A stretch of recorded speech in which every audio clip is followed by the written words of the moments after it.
Mga gamot sa babaeng tupakin. Number 1. Bilhan mo ng maraming pagkain.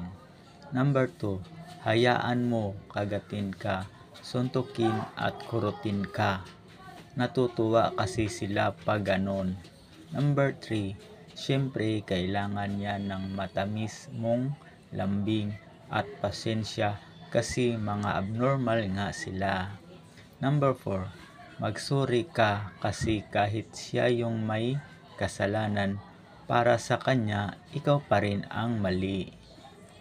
Paalala, sabi nila wag pakapanti malinis gumalaw ang mga babae dahil kaya nilang magpanggap na mahal ka habang niluloko ka.